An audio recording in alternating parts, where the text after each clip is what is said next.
Ano ang dapat gawin kapag dumating ang karamdaman? Dapat mong gawin ang tatlong bagay na ito. Ang pagsilang, pagtanda, pagkakasakit at kamatayan ay mga bagay na kailangang pagdaanan ng bawat isa sa atin. Walang makakatakas sa mga ito. Pero kapag dumating ang karamdaman, madalas tayong nakakaramdam ng pasakit at panghihina, nag-aalala at natatakot, minsan pati nagrereklamo, nagtatanong kung bakit hindi tayo pinagaling ng Diyos. Kaya bilang isang debotong Kristiyano, paano natin dapat maranasan ang pagdating ng karamdaman? Una, magpasakop sa Diyos. Hindi nagkataon ang pagdating ng karamdaman. Ito ay nasa ilalim ng kataas-taasan kapangyarihan at pahintulot ng Diyos. Ang haba ng ating buhay at kalusugan ay nasa mga kamay ng Diyos. Kapag pinahintulutan ng Diyos na dumating ang karamdaman, hindi ito para parusahan tayo, kundi para ipakita sa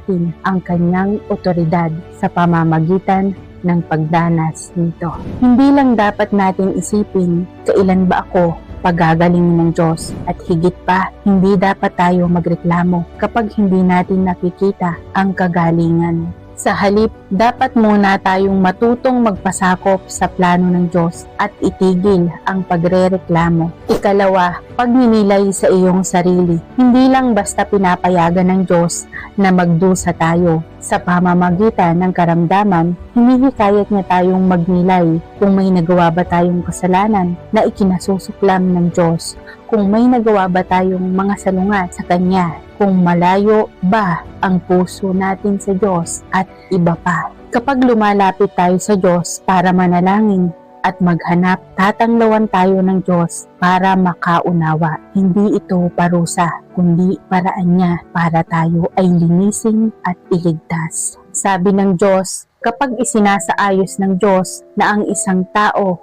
ay magkasakit ng malubhang sakit man o simple, ang layunin niya sa paggawa nito ay hindi para iparana sa iyo ang lahat ng aspekto ng pagkakasakit. Ang pinsalang idinudulot ng sakit sa iyo, ang mga abala at paghihirap na idinudulot ng sakit sa iyo, at ang samot-saring damdaming pinaparamdam sa iyo ng sakit. Hindi layunin ng Diyos na maunawaan mo ang sakit sa pamamagitan ng pagkakasakit. Sa halip, ang layunin niya ay para matuto ka ng mga aral mula sa sakit. Matuto kung paano maarok ang mga layunin ng Diyos. Malaman ang mga tiwaling disposisyon na iyong nahahayag at ang mga maling saloobing mayroon ka tungkol sa Diyos. Kapag ikaw ay may sakit at matutuhan mong magpasakop sa kataas-taasang kapangyarihan at mga pagsasaayos ng Diyos upang magkaroon ka ng tunay na pagpapasakop sa Diyos at magawa mong manindigan sa iyong patotoo. Ito ay lubhang mahalaga. Nais ng Diyos na iligtas at linisin ka sa pamamagitan ng sakit. Pangwakas, magkaroon ng pananalig. Kapag may karamdaman, dapat nating panatilihin ang ating pananalig sa Diyos at maging saksi para sa Kanya.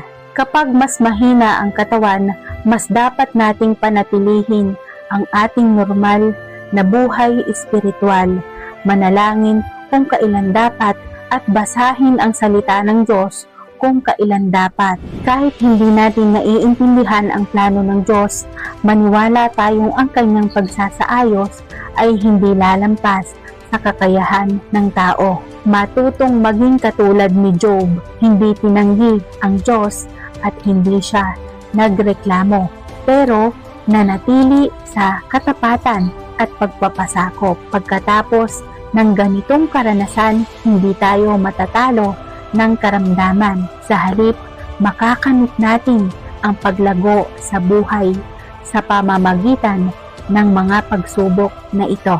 Sana ay makatulong sa iyo ang video na ito.